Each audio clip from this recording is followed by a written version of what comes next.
Welcome back to the show. Here we have Verbal Blend with us. We have Michelle Tarshas, who's the Outreach Chair, and the President, Ty Rice. Thank you guys so much for coming. I learned so much from you this morning when you explained this whole program to me.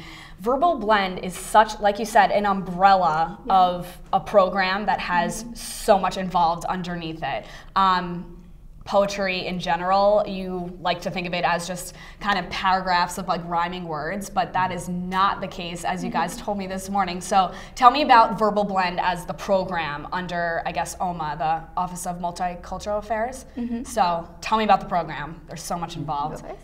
So it's a program under the OMA office, and what Cedric, our facilitator, does is put students in situations like in workshops where you could get to expand on your craft. So every Tuesdays and Monday, we have workshops 7 and 9, in which students just come in and we discuss different topics. Like we start off like, how was your day? And then we write on something like how your day was, or do different exercises like we'll look at a newspaper and say pick different titles and write about how you felt about when you saw them, and things like that. And then there's more. Yeah, we also have different, besides the workshops, we also do different community activities. We work with students at different workshops. There was one last semester called Writing Our Lives, where we pair up with the students, and Cedric again gives us different themes to write on, or he'll give us a topic, and then we'll come up with themes underneath that topic that we can talk about. And it's a great way for us to engage with the students and like learn more about where they're coming from and hear their stories.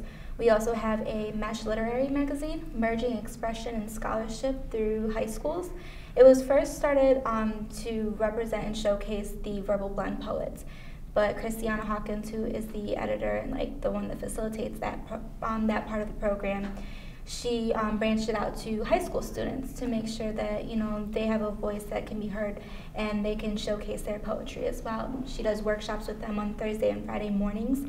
And we work with the students, and they're a great group of kids. They're very, very smart. They're students that, wouldn't be taken as seriously just by their professors or their teachers that grade. And it's just it's really great, and it's very powerful, and they really get a lot out of it. So those are just a couple of things. We also have we go on the poetry bus, get on the bus for poetry. We've visited the Harriet Tubman House. And we just learn different, historical events that have either happened in the Syracuse area or just in history in general. And it's just a great way for us to come together, learn about stuff, and express ourselves. And I know Verbal Blend has also recently expanded and they now have a learning community in BBB. Can you tell us about that and who lives there?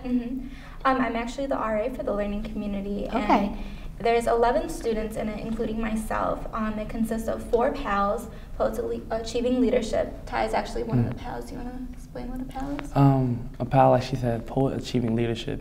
And basically, it's kind of like a big sister, big brother program, or reverse, for poets. And it's more than just that, because we're not just saying you should write like this. We're helping people come and find their own definitive style, you know what I mean? Because I can't tell you how to write.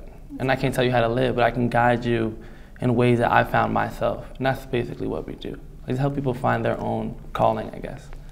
What's really great about the LC, besides the mentorship that is taking place, is that other students that aren't in the LC, there's about 40 students living on a Bolin floor, and there's only 11 students that are actually in the LC, but there's other students on the floor who actively engage with it, whether they just support us or they come to our events, or they do make flyers for us. We have Sunday workshop flyers. And one of my advertising majors on the floor actually has created several flyers for us. And just, getting involved with that is really great, and making everybody feel all-inclusive on the floor.